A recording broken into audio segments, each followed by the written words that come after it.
नमस्कार मंडळी, मी तृप्ती आणि आज मी तुम्हाला करून दाखवत आहे शेपूची भाजी. ती कशी करायची ते आपण पाहूयात.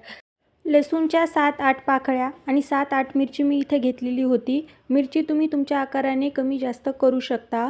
एकदा मी ते छान फिरवून घेतलं आणि त्यानंतर त्यामध्ये मी शेंगदाणे ॲड केले आणि नंतर ते परत फिरवून घेतलं आणि त्याचं छान बारीक पेस्ट तयार करून घेतली.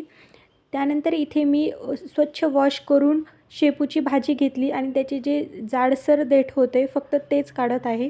मी कवळे जे देठं होते ते असेच ठेवणार आहे, कारण देठांमध्ये जास्त सत्व असतं अशा पालेभाज्यांचं, त्यामुळे. आणि ही भाजी अशी छान बारीक बारीक कट करून घेत आहे. कट करून झाली की आपण फोडणीची तयारी करूयात. एक कढई घ्यायची, छान गरम करायची आणि त्यामध्ये एक पळी तेल घातलं.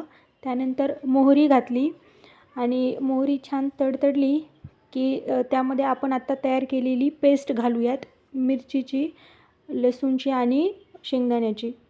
ती पेस्ट आपण 1 ते 2 मिनिटपर्यंत परतून घेऊयात.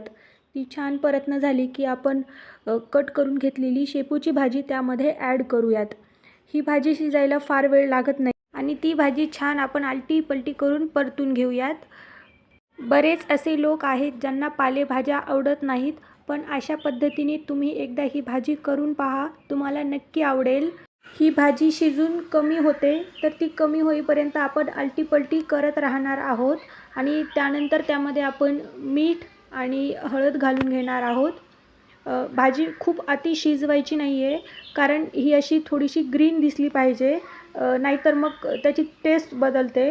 त्यामुळे तुम्हाला ही रेसिपी कशी वाटली ते मला नक्की सांगा आणि अजून तुम्ही आपल्या चॅनलला सबस्क्राईब केलं नसेल तर प्लीज सबस्क्राईब करून घ्या आणि व्हिडिओला आपल्या लाईक करा अशाच नवनवीन रेसिपीसाठी. ही भाजी करायला अतिशय इझी आहे. हार्डली आपल्याला 10 मिनिट लागले असतील ही संपूर्ण भाजी करण्यासाठी. शेवटी आपली भाजी तयार झाली. व्हिडिओ शेवटपर्यंत पाहिल्याबद्दल धन्यवाद.